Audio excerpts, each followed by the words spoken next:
Hello students, good morning. Chemistry की online class में आप सब बच्चों का हार्दिक स्वागत है। मैं उम्मीद करता हूँ आप घर पे सेफ होंगे और सुरक्षित होंगे और कोविड-19 की जो गाइडलाइन उसकी आप पालना कर रहे होंगे। फिलहाल हम बात कर रहे थे हमारे चैप्टर की। हम बात कर रहे थे चैप्टर सेकंड और इस चैप्टर का नाम था एटॉमिक स्ट्रक्चर। और इस चैप्टर में हम जो बात कर रहे थे वो बात कर रहे थे स्पेक्ट्रम के बारे में। उम्मीद करता हूँ आपको स्पेक्ट्रम की पूरी कहानी समझ में आ गई होगी। हमने स्पेक्ट्रम को दो भागों में बांटा था। एक तो बांटा था हमने उत्पत्ति के आधार पर और एक हमने बांटा था प्रकृति के आधार पर। प्रकृति के आधार पर जो हमारे पास जो स्पेक्ट्रम था वो दो प्रकार का था। एक तो हमारे पास था कंटिन्यूअस स्पेक्ट्रम और एक हमारे पास था डिसकंटिन्यूअस स्पेक्ट्रम। कंटिन्यूअस स्पेक्ट्रम क्या होता है? जिसमें एनर्जी जो होती है उनके बीच में कोई भी अंतराल आपको दिखाई नहीं देता, यानी लगातार होगा एनर्जी वाला, उसे बोलते हैं कंटिन्यूअस। डिसकंटिन्यूअस क्या होता है? जिनमें दो एनर्जी के बीच में आपको एनर्जी गैप दिखाई देगा, यानी आपको ऊर्जा अंतराल दिखाई देंगे, उसे बोलते हैं आपने डिसकंटिन्यूअस स्पेक्ट्रम। और मैंने आपसे कहा था जितने भी केमिस्ट्री में मॉलिक्यूल्स हैं, जितने भी केमिस्ट्री के अंदर एटम्स हैं, उनके सबके जो स्पेक्ट्रम बनते हैं वो सारे के सारे स्पेक्ट्रम होते हैं डिसकंटिन्यूअस। कैसे होते हैं? डिसकंटिन्यूअस। फिर हमने उत्पत्ति के आधार पर इन्हें दो भागों में बांटा था। एक हमारे पास था एब्जॉर्प्शन स्पेक्ट्रम, एक हमारे पास था एमिशन स्पेक्ट्रम। एब्जॉर्प्शन स्पेक्ट्रम क्या होता है? जो फोटोनों को अवशोषित करने से बनता है। एमिशन क्या होता है? जो फोटोनों को बाहर करने से यानी एमिट करने से बनता है। एब्जॉर्प्शन कैसे होता है, एमिशन कैसे होता है, ये सारी बातें मैंने आपके साथ डिस्कस की थी। और मैंने आपको ये बात भी बताई थी कि एब्जॉर्प्शन हमेशा सिंगल स्टेप में होगा और एमिशन हमेशा मल्टीपल स्टेप में होगा। यानी जब भी इलेक्ट्रॉन लाइट को एब्जॉर्ब करेगा तो केवल सिंगल स्टेप में एब्जॉर्ब करेगा, लेकिन जब वो एमिट करेगा तो उसके स्टेप एक से क्या होंगे? ज़्यादा होंगे। इसके अलावा एक बात आपको और बताई गई थी कि जो लाइन एब्जॉर्प्शन में होंगी, जो लाइनें एब्जॉर्प्शन स्पेक्ट्रम में होंगी, वो सारी की सारी लाइनें एमिशन स्पेक्ट्रम में होगी ही होगी। लेकिन जो लाइन एमिशन स्पेक्ट्रम में होगी उसकी कोई गारंटी नहीं है कि वो लाइन एब्जॉर्प्शन में हो या ना, यानी वो स्पेक्ट्रम में हो भी सकती है और नहीं भी हो सकती है। फिर कह रहा हूं, इस पॉइंट को थोड़ा ध्यान देना। जो लाइन एब्जॉर्प्शन स्पेक्ट्रम में है वो लाइन एमिशन स्पेक्ट्रम में होगी ही होगी, लेकिन जो लाइन एमिशन स्पेक्ट्रम में है वो लाइन एब्जॉर्प्शन स्पेक्ट्रम में हो भी सकती है और नहीं भी। वो डिपेंड करता है कंडीशन के ऊपर। और उसका एक बेस्ट एग्जांपल लेके मैंने आपके साथ ये टॉपिक डिस्कस किया था। आज जो हम बात करने वाले हैं वो हमारे मुख्य टॉपिक जिसके लिए हमको इतनी मेहनत करनी पड़ी है उसकी चर्चा करने वाले हैं। उस टॉपिक का नाम है हाइड्रोजन स्पेक्ट्रम। क्या नाम उस टॉपिक का? उस टॉपिक का नाम है जी हाइड्रोजन स्पेक्ट्रम। कौन सा स्पेक्ट्रम? Hydrogen spectrum. पहले मैं देख लेता हूं कि आपको ये कैमरे में दिख भी रहा है कि नहीं। उस टॉपिक का नाम क्या है? Hydrogen spectrum. समझ में आई बात? उस टॉपिक का नाम क्या है? Hydrogen spectrum. देखो वही बात, हाइड्रोजन जो स्पेक्ट्रम होता है वो किसके लिए बनाया गया? हाइड्रोजन के लिए। यानी तुम्हारे सिलेबस के अंदर जो स्पेक्ट्रम चलता है उस स्पेक्ट्रम का नाम क्या है? Hydrogen spectrum. कौन सा स्पेक्ट्रम है? Hydrogen spectrum. और हाइड्रोजन स्पेक्ट्रम जो है भाई, हाइड्रोजन क्या है हमारे पास? मॉलिक्यूल। क्या है? मॉलिक्यूल। भाई हमारे पास हाइड्रोजन जो मॉलिक्यूल है। और मैंने तुमसे कहा था दुनिया के कितने ही मॉलिक्यूल हो, दुनिया के कितने ही एटम हो, उनके सबके जो स्पेक्ट्रम बनेंगे कैसे बनेंगे? डिसकंटिन्यूअस। कैसे बनेंगे? डिसकंटिन्यूअस। कहा था ये मैंने आपको कि दुनिया में चाहे कोई सा ही मॉलिक्यूल हो, चाहे कोई सा ही परमाणु हो, उसका जो स्पेक्ट्रम बनता है वो स्पेक्ट्रम कैसा होता है? डिसकंटिन्यूअस। कैसा होता है? डिसकंटिन्यूअस। अगर मैं बात करूं हाइड्रोजन स्पेक्ट्रम के बारे में, तो अगर आप हाइड्रोजन स्पेक्ट्रम को बांटने लगो तो मैं कहूंगा इसकी प्रकृति के आधार पर, यानी स्पेक्ट्रम की प्रकृति के आधार पर जो आपके पास हाइड्रोजन स्पेक्ट्रम होता है वो कैसा होता है? डिसकंटिन्यूअस। कैसा होता है? डिसकंटिन्यूअस। कहा था मैंने आपको कि केमिस्ट्री में जितने भी मॉलिक्यूल्स हैं, जितने भी एटम है, उनके सबके स्पेक्ट्रम कैसे होंगे? डिसकंटिन्यूअस। कैसे होंगे?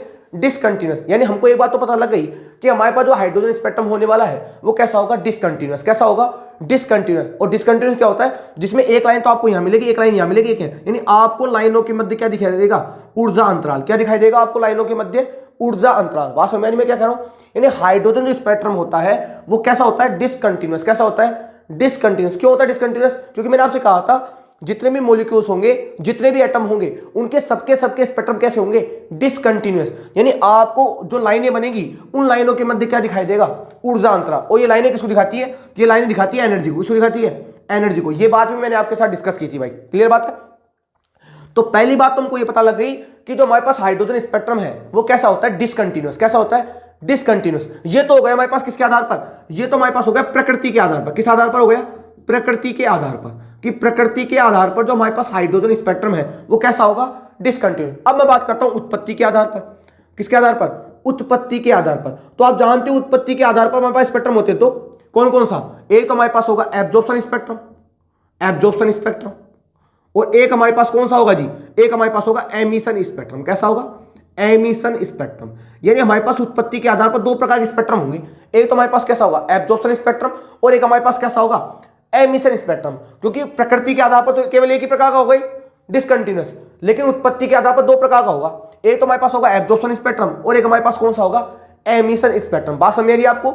बात अब क्लियर है कि हाइड्रोजन जो स्पेक्ट्रम होता है वो प्रकृति के आधार पर होता है डिसकंटिन्यूअस। कैसा होता है, डिसकंटिन्यूअस। लेकिन उत्पत्ति के आधार पर जो हमारे पास हाइड्रोजन स्पेक्ट्रम है वो दो प्रकार का होता है। एक तो हमारे पास होता है एब्जॉर्प्शन स्पेक्ट्रम और एक हमारे पास कौन सा होता है, एमिशन स्पेक्ट्रम। ठीक है, अब मैं आपको ये बताऊंगा कि एब्जॉर्प्शन स्पेक्ट्रम कैसे बनेगा और एमिशन स्पेक्ट्रम कैसे बनेगा, और सबसे ज्यादा जो इंपॉर्टेंट है वो कौन सा है इसका, एमिशन स्पेक्ट्रम।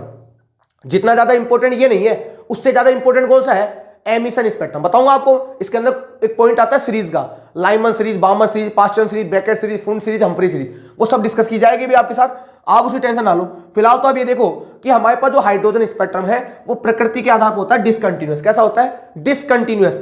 और उत्पत्ति के आधार पर ये एब्जॉर्प्शन भी हो सकता है और कैसा हो सकता है, एमिशन भी। तो पहले मैं बात कर रहा हूं एब्जॉर्प्शन स्पेक्ट्रम के बारे में, क्योंकि हमें जानते हैं डिसकंटिन्यूअस का मतलब क्या होता है कि जिसके अंदर एक लाइन यहां बनेगी तो एक यहां बनेगी, यहां बनेगी, यहां बनेगी, यानी आपको लाइनों के मध्य क्या दिखाई देगा, ऊर्जा अंतराल। क्या दिखाई देगा, ऊर्जा अंतराल। उस स्पेक्ट्रम को बोलते हैं डिसकंटिन्यूअस स्पेक्ट्रम। क्या बोलते हैं उसे हम बोलते हैं डिसकंटिन्यूअस स्पेक्ट्रम। अब बात करते हैं आगे की।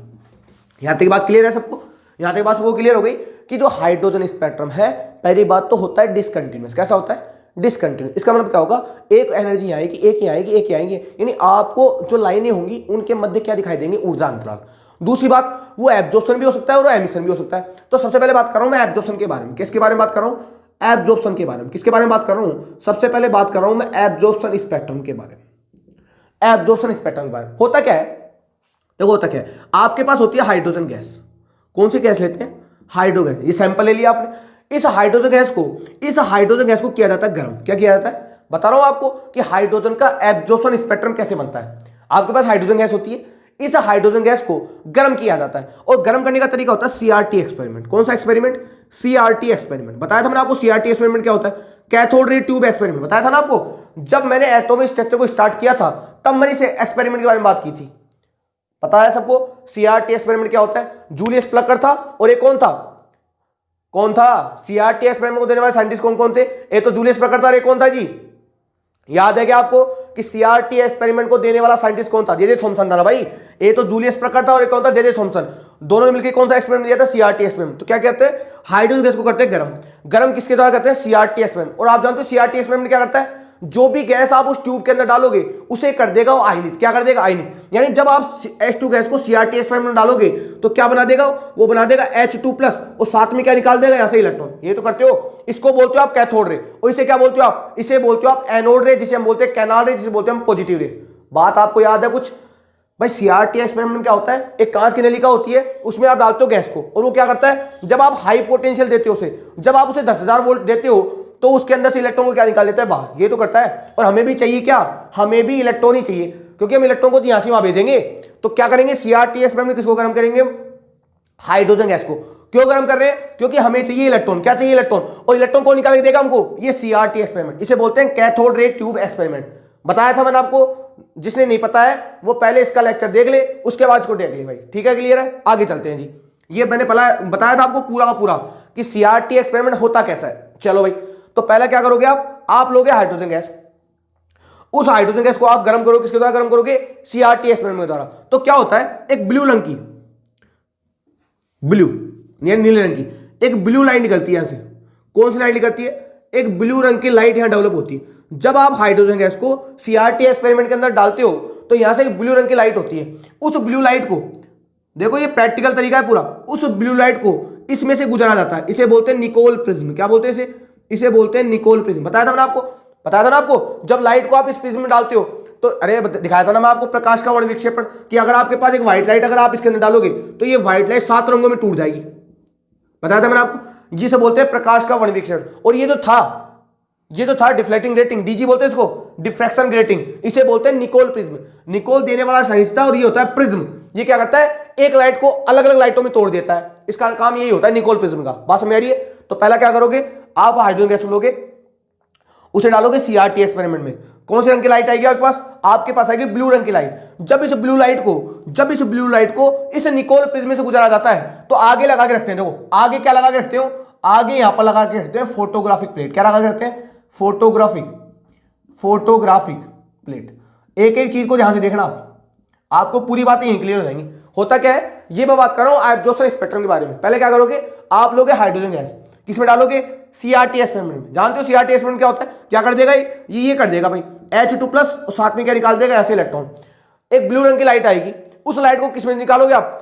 निकोल प्रिज्म से। और निकोल प्रिज्म के आगे क्या लगा रखते हैं? फोटोग्राफिक प्लेट, जिसके ऊपर लाइनों को देखा जाता है। जिसके ऊपर किसको देखा जाता है? लाइनों को। तो क्या होगा, जैसे ही, एक मिनट, जैसे ही ब्लू लाइट इस निकोल प्रिज्म के अंदर जाती है तो ध्यान रखना ये 6 रंगों में टूट जाती है। कितने रंगों में? केवल और केवल 6। ध्यान रखना, आप जब भी हाइड्रोजन की बात करोगे तो आपको कितनी लाइन दिखाई देगी? यहां पर 6 लाइन। कितनी लाइन दिखाई देगी? 6 लाइन। ध्यान रखना, जब भी आप हाइड्रोजन गैस का एब्जॉर्प्शन स्पेक्ट्रम बनाओगे तो आपको फोटोग्राफिक प्लेट के ऊपर केवल और केवल 6 लाइन दिखाई देंगी, इससे ज्यादा लाइन दिखाई नहीं देगी। ध्यान रखना, कितनी लाइन दिखाई देगी आपको? आपको केवल और केवल 6 लाइन दिखाई देगी भैया। 6 कितनी दिखाई देगी? केवल और केवल 6 लाइन। ये काफी इंपॉर्टेंट क्वेश्चन है, कई बार कॉम्पिटिटिव एग्जाम पूछा जाता है कि जब हाइड्रोजन गैस को निकोल प्रिज्म से गुजारा जाता है तो कितने प्रकार की लाइन दिखाई देती है? कितनी दिखाई देगी? 6 लाइन। इन 6 लाइन के द्वारा ही एमिशन स्पेक्ट्रम के नाम दिए गए। बताऊंगा कैसे, लेकिन आप सुनो, पहले आप गैस लोगे, सीआरटी एक्सपेरिमेंट में डालोगे, एक ब्लू रंग की लाइट आएगी, उसे किस में डालोगे? निकोल प्रिज्म में। और निकोल प्रिज्म जो है इनको 6 रंगों में तोड़ देगा। कितने रंगों में तोड़ देगा? 6 रंगों में। यानी 1 2 3 4 5 और 6 ऐसी लाइन दिखेंगे आपको। कैसे होगी? कंटिन्यूस और डिसकंटिन्यूस होगी? डिसकंटिन्यूस। कहा था मैंने, जितने भी मॉलिक्यूल्स है, जितने भी एटम है, उनके सारों के स्पेक्ट्रम कैसे बनते हैं? डिसकंटिन्यूस। यानी आपको लाइनों के मध्य क्या दिखाई देगा? ऊर्जा अंतराल। लेकिन लाइनें कितनी होंगी? 6। 1 2 3 4 5 और 6, इससे ज्यादा लाइन आपको दिखाई नहीं देगी। यानी यह भी एक लाइन है, इसको मान लो आप E1, इसको मान लो आप E2, इसको मान लो आप E3, इसको मान लो आप E4, ये अपने पास E5, अपने पास हो गई E6। ठीक है, यानी केवल और केवल आपको कितनी लाइन दिखाई देगी? आपको दिखाई देगी 6 लाइन। कितनी लाइन दिखाई देगी? 6।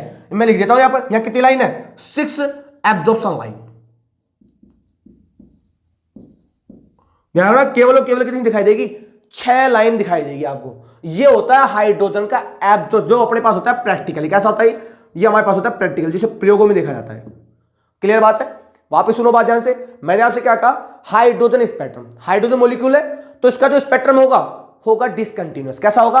डिसकंटिन्यूअस। इसका मतलब क्या होगा? जब आपके पास लाइनें बनेंगी तो उन लाइनों के मध्य आपको एक पर्टिकुलर ऊर्जा अंतराल दिखाई देगा। यानी लाइनें लगातार नहीं बनेगी, एक लाइन यहां बनेगी, एक यहां बनेगी, एक यहां बनेगी, एक, यानी आपको लाइनों के मध्य क्या दिखाई देगा? ऊर्जा अंतराल। पहली बात क्लियर हो गई। फिर उत्पत्ति के आधार पर 2 प्रकार के होंगे। एक तो हमारे पास होगा एब्जॉर्प्शन स्पेक्ट्रम और एक हमारे पास होगा एमिशन स्पेक्ट्रम। एब्जॉर्प्शन में क्या होगा?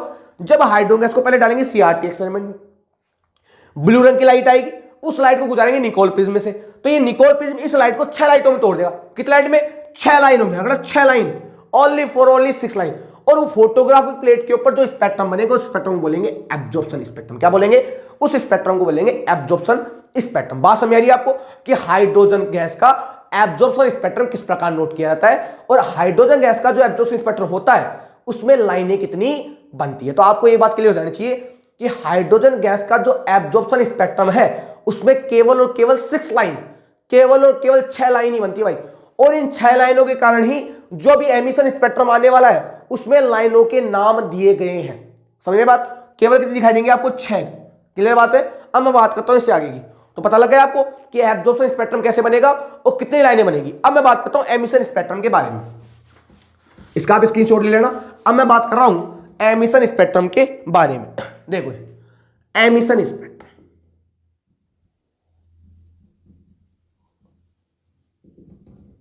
Emission spectrum. अब भाई इलेक्ट्रॉन यहां से वहां चला गया, अब जब वो वापस आएगा तो उसके पास बताओ स्टेप 1 से ज्यादा होंगे कि नहीं? मैंने कहा था जब भी एमिशन होता है, वो कैसा होता है? मल्टीपल स्टेप में। कैसा होता है? मल्टीपल स्टेप में। यानी हमेशा एमिशन होगा मल्टीपल स्टेप में। और एब्जॉर्प्शन कैसा होगा? सिंगल स्टेप में। कहा था जब भी इलेक्ट्रॉन जंप करता है तो एक स्टेप में जंप करता है, लेकिन जब वो वापस आता है तो उसके पास स्टेप 1 से क्या होते हैं? ज्यादा। तो मैंने कहा था आपके पास एब्जॉर्प्शन स्पेक्ट्रम में कितनी लाइन आई थी? 6। उन 6 लाइनों के कारण ही एमिशन स्पेक्ट्रम को, किसके एमिशन स्पेक्ट्रम को? हाइड्रोजन के। आपके पास जब लाइनें आई थी एब्जॉर्प्शन कितनी आई थी? 6 आई थी। उन 6 लाइनों के कारण ही हाइड्रोजन गैस के एमिशन स्पेक्ट्रम की 6 सीरीज बनाई गई है। कितनी सीरीज बनाई है? 6 सीरीज। कैसे? जैसे मान लो अपने पास पहला लेवल ये है n बराबर 1, और मान लो अपने पास n बराबर ये मान लो कुछ भी है 10 15 जो भी है, ठीक है। इलेक्ट्रॉन यहां से जब यहां जाएगा, जब इलेक्ट्रॉन यहां से यहां जाएगा उसे क्या बोलोगे, उसे बोलोगे आप एब्जॉर्प्शन। क्या बोलोगे उसे आप, उसे बोलोगे आप एब्जॉर्प्शन। लेकिन जब इलेक्ट्रॉन यहां से जब नीचे आएगा उसे क्या बोलोगे आप, एमिशन। क्या बोलोगे उसे आप, एमिशन। ये तो होगा। जब इलेक्ट्रॉन नीचे से ऊपर जाएगा उसे बोलोगे आप एब्जॉर्प्शन, जब इलेक्ट्रॉन ऊपर से नीचे आएगा उसे बोलोगे आप एमिशन। अब मान लो यहां पर बीच में, अगर मान लो यहां पर बीच में ऊर्जा है तो ये यहां से आएगा, यहां से फिर यहां आएगा, फिर यहां से आएगा, फिर यहां से आएगा, फिर यहां से आएगा। बताओ आने के काफी सारे चांस है कि नहीं। मैंने कहा था एमिशन होता है मल्टीपल स्टेप में, अगर पहले यहां से यहां, फिर यहां से यहां, फिर यहां से यहां, फिर यहां से यहां, फिर लास्ट में आके आएगा। लेकिन जब जाना होगा तो यहां से सीधा दम करके कहां जाएगा, ऊपर जाएगा। बीच में रुकने के कोई चांस नहीं है। मैंने कहा था कि एब्जॉर्प्शन स्पेक्ट्रम हमेशा एक स्टेप में होता है, जबकि एमिशन स्पेक्ट्रम हमेशा क्या होता है, मल्टीपल स्टेप में। बात समझ आ रही है आपको, तो सुनो ध्यान से। तो इन सीरीज के कारण ये तो बनती है ना, ये पैटर्न जो बन रहा है, इनको एक सीरीज का नाम दिया गया है। उन सीरीज के नाम मैं आपको बता रहा हूं कि वो सीरीज को नाम क्या होंगे। देखो कैसे हो रहा है। जैसे मान लो अपने पास ऐसा है, देखना चीजों को ध्यान से। अगर मान लो इलेक्ट्रॉन यहां से आ रहा है यहां पर, तो ये ऐसे आ सकता है, ऐसे आ सकता है, ऐसे आ सकता है, ऐसे आ सकता है, ऐसे आ सकता है, ठीक है। अब इलेक्ट्रॉन यहां आ गया, यहां से क्या आ सकता है, यहां पर, फिर यहां से यहां, फिर यहां से यहां, फिर यहां से यहां, ऐसे आ सकता है। यहां पर आ गया तो यहां से आ सकता है, यहां से आ सकता है, यहां से आ सकता है। अगर मान लो इलेक्ट्रॉन कहां जाए, यहां जाए, यहां से आ सकता है, यहां से आ सकता है। और मान लो यहां जाए तो यहां तो आने का एक चांस है। बताओ ऐसी लाइनें बनेगी। देखो आप, दिख रहा है आपको, ऐसा पैटर्न दिख रहा है साफ साफ, ये पैटर्न दिख रहा होगा आपको। ये पैटर्न आप देखो ध्यान से, इसको बोलते हैं एमिशन स्पेक्ट्रम। इसे क्या बोलते हैं, इसे बोलते हैं एमिशन। ध्यान से देखो इस पैटर्न को, जो पैटर्न मैंने बोर्ड के ऊपर बनाया है, इस पैटर्न को बोलते हैं एमिशन स्पेक्ट्रम। और ये जो सीरीज बनती है ना सीरीज, इन लाइनों की सीरीज को एक विशेष नाम दिया गया है, और वो सीरीज होंगी 6। कितनी होंगी, 6 होंगी। कितनी होंगी, 6। क्योंकि मैंने कहा था कि हाइड्रोजन गैस का जब आप एब्जॉर्प्शन स्पेक्ट्रम बनाते हो तो आपके पास कितनी लाइन होती है, 6। तो आपके पास सीरीज भी कितनी बनेगी, 6 बनेगी। यानी एक सीरीज, 2 3 4 5 6। अब वो 6 सीरीज के नाम क्या है वो मैं आपको बता रहा हूं बोर्ड के ऊपर, और वो कैसे बनेगी वो भी मैं आपको सब बताऊंगा भाई। तो यहां लिख रहा हूं मैं सीरीज, क्या लिख रहा हूं यहां पर, सीरीज। यहां पर लिख रहा हूं N1। N1 क्या है बता दिया जाएगा आपको। यहां पर लिख रहा हूं मैं N2। N2 क्या है बता दिया जाएगा आपको। और यहां पर लिख रहा हूं उनका रीजन, कि वो किस रीजन में बिलोंग करेंगे। रीजन जानते हो ना, क्षेत्र, कि वो किस क्षेत्र में दिखाई देगी। बताया था मैंने आपको, ultraviolet, x ray, gamma ray, ultraviolet, visible, infrared, microwave, radio, उनमें से किस रीजन में आएंगी वो। देखो जी यहां पर लिख देता हूं N1 बराबर क्या है, यहां लिख देता हूं भाई ताकि आपको दिखे। N1 बराबर क्या है, N1 बराबर है, N1 बराबर हमारे पास है, एक मिनट माइक से, N1 हमारे पास है lower energy level, lower energy level. और N2 हमारे पास क्या है, higher energy level, higher energy level. N1 तो हमारे पास क्या है, लोअर एनर्जी लेवल, और N2 हमारे पास क्या है, हायर एनर्जी लेवल। अब देखो यहां लिख रहा हूं सीक्वेंस, सीरियल नंबर। पहली सीरीज का नाम है लाइमन सीरीज। कौन सी सीरीज है, लाइमन। हिंदी में लिख रहा हूं लाइमन। क्या बोलते हैं, लाइमन। क्या बोलते हैं जी, इंग्लिश में लिख लो LYMEN, हिंदी में बोलते हैं इसको लाइमन सीरीज। दूसरी हमारे पास होती है बामर, BALMER, बामर, हिंदी में बोलते हैं बामर सीरीज, BALMER। तीसरी हमारे पास सीरीज होती है पाश्चन, PASCHEN, इसे हिंदी में बोलते हैं पाश्चन श्रेणी, पाश्चन। चौथी हमारे पास होती है ब्रैकेट, BRACKET, इसे हिंदी में बोलते हैं ब्रैकेट। पांच हमारे पास होती है फंड, PFUND, P साइलेंट होता है इसमें, इसे बोलते हैं फंड, फंड। छठी हमारे पास होती है हमफ्रे, HUMPHERY, इसे बोलते हैं हमफ्री। ये होती है 6 सीरीज। क्योंकि आपके पास एब्जॉर्प्शन स्पेक्ट्रम में लाइन भी 6 बनी थी, तो एमिशन में सीरीज जो अपने पास एमिशन सीरीज है वो भी 6 होगी। कौन कौन सी, Lyman, Balmer, Paschen, Brackett, Pfund, Humphrey. इसको याद कर लेना, काफी इंपॉर्टेंट है भाई, वेरी वेरी इंपॉर्टेंट है। Lyman, Balmer, Paschen, Brackett, Pfund and Humphrey. N1 क्या है, लोअर एनर्जी लेवल, जहां पर इलेक्ट्रॉन आएगा। ये N1 क्या है, जहां पर इलेक्ट्रॉन आएगा। और आप इस बात को ध्यान रखना, N1 जो है हर सीरीज के लिए फिक्स होगा, चेंज नहीं होगा। यानी N1 की वैल्यू हर सीरीज के लिए परमानेंट होती है, चेंज नहीं होती। यानी आपको अगर कोई कह रहा है लाइमन सीरीज, तो इस बात का आप अंदाजा लगा लेना कि अगर आपसे कोई कह रहा है लाइमन सीरीज के बारे में, तो उसकी N1 की वैल्यू परमानेंट होगी, चेंज नहीं होगी। आप पता लगा लोगे कि इलेक्ट्रॉन कहां पर आने वाला है। N1 क्या होगा, जहां पर इलेक्ट्रॉन, भाई नीचे तो आएगा इलेक्ट्रॉन, उच्च ऊर्जा से कहां आएगा, नीचे ऊर्जा वाले लोअर एनर्जी में, तो N1 क्या होगा, जहां पर इलेक्ट्रॉन आएगा। N2 का होगा जहां से इलेक्ट्रॉन आएगा। N2 तो क्या होगा, जहां से इलेक्ट्रॉन आ रहा है, और N1 क्या है, जहां पर इलेक्ट्रॉन आ रहा है। और ये वैल्यू परमानेंट होती है, चेंज नहीं होगी। ध्यान रखना, लाइमन के लिए होती है अपने पास 1, कितनी होती है 1, बामन के लिए होती है अपने पास 2, इसके लिए होती है 3, 4, 5 और 6। ये वैल्यू परमानेंट है, ये चेंज नहीं होगी। यानी किसी भी सीरीज को बामर सीरीज जब बोला जाएगा जब इलेक्ट्रॉन कहां पर आएगा, 2 पर। यानी N1 की वैल्यू जब 2 होगी, यानी जब इलेक्ट्रॉन ऊपर से नीचे कहां आएगा, 2 पे, कहां पे आएगा, 2 पे, तो ही क्या कहलाएगी, वो बामर, अन्यथा बामर नहीं कहलाएगी। यानी आने का रूल परमानेंट है।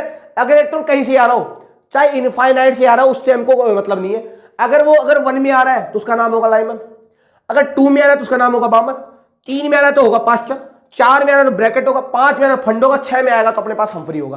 कहीं से भी आए कोई मतलब नहीं है। अगर यहां पर आता है तो उनके नाम क्या हो जाएंगे, चेंज। अगर 4 में आता है तो कहलाएगी ब्रैकेट सीरीज, 5 में आता है तो कहलाएगी फंड सीरीज, 6 में आता है तो कहलाएगी हम्फ्री सीरीज। कैसे होगा, अब देखो भाई, हमारे पास N1 क्या है, लोअर एनर्जी लेवल, जहां पर इलेक्ट्रॉन आएगा, जहां से आएगा, कहां से आएगा, अब 1 से तो नहीं आएगा ना।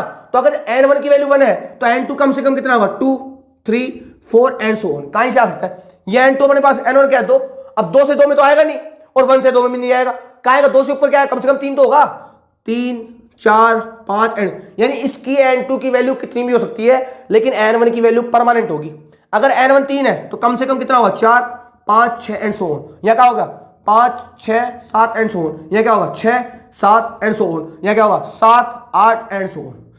यानी इलेक्ट्रॉन के लिए N2, यानी सीरीज के लिए N2 की वैल्यू चेंज हो सकती है, लेकिन N1 की वैल्यू चेंज नहीं हो सकती। यानी आपको अगर कोई कह रहा है, सोचो कैसे कहोगे, जैसे मान लो आपसे कोई कह रहा है कि आपके पास इलेक्ट्रॉन यहां है, इलेक्ट्रॉन बैठा हुआ है 5वें एनर्जी में, कहां बैठा हुआ है, N बराबर 5 में, और आपसे कह रहा है अगर ये 5 से आ रहा है अपने पास 4 में, कहां से आ रहा है, N बराबर 4 में, यानी इलेक्ट्रॉन यहां बैठा हुआ है और यहां से आ रहा है 4।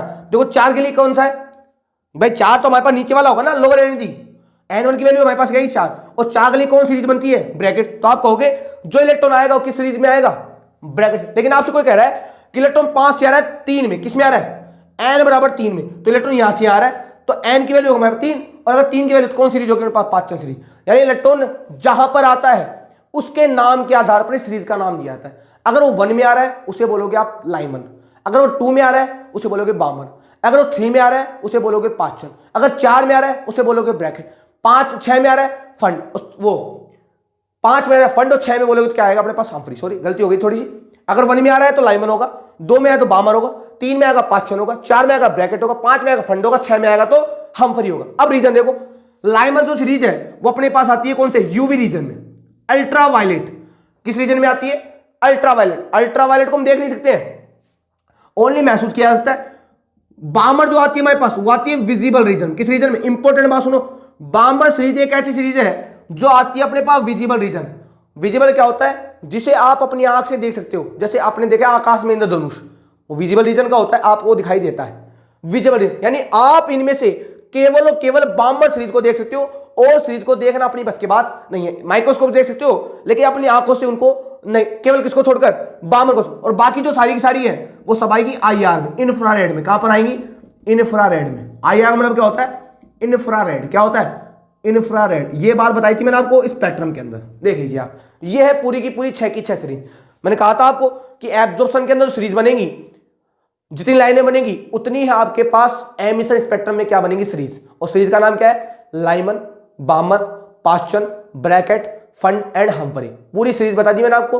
और N1 की वैल्यू जो है हर सीरीज के लिए फिक्स होगी, चेंज नहीं होगी भाई, परमानेंट होगी। इलेक्ट्रॉन चाहे कहीं से आए, अगर 1 में आता है उसे बोलोगे आप लाइमन सीरीज, 2 में आता है उसे बोलोगे आप बामर सीरीज, 3 में आता है उसे बोलोगे आप पास्चन सीरीज, 4 में आता है उसे बोलोगे आप ब्रैकेट सीरीज, 5 में आता है उसे बोलोगे फंड सीरीज, और अगर 6 में आ रहा है उसे बोलोगे आप हम्फ्री सीरीज। क्लियर बात है।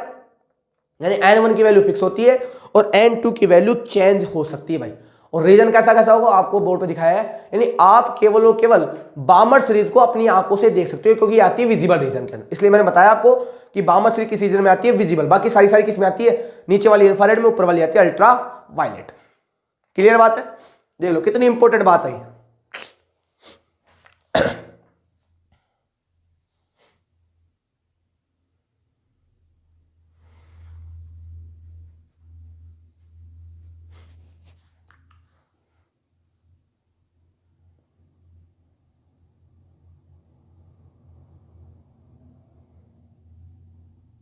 यानी इसका मतलब ये हुआ, अगर आपको एग्जाम में n1 की वैल्यू दे दी जाए, n2 वैल्यू तो कुछ भी हो सकता है ना, अगर आपको एग्जाम में n1 की वैल्यू दे दी जाए तो आप ये कह सकते हो कि कौन सी सीरीज बनेगी। जैसे मैं आपसे कहूं कि इलेक्ट्रॉन 5वें एनर्जी लेवल से इलेक्ट्रॉन तीसरे एनर्जी लेवल में आ रहा है, 5वें से कहां पे आ रहा है, तीसरे में। अब देखो तीसरा कहां है, ये बताओ सीरीज कौन सी बनेगी, पास्चर बनेगी नहीं बनेगी। यानी अगर आपको n1 की वैल्यू पता हो तो आप ये बता सकते हो कि सीरीज कौन सी बनने वाली है। क्लियर है? और हमको पता होने, बस 6 ही तो सीरीज है, ये 6 सीरीज तो आपको याद हो जाएंगी। जबकि आपके एनसीईआरटी में 5 ही है, लेकिन 6वीं सीरीज बनती है, उसे बोलते हैं हम्फ्रे।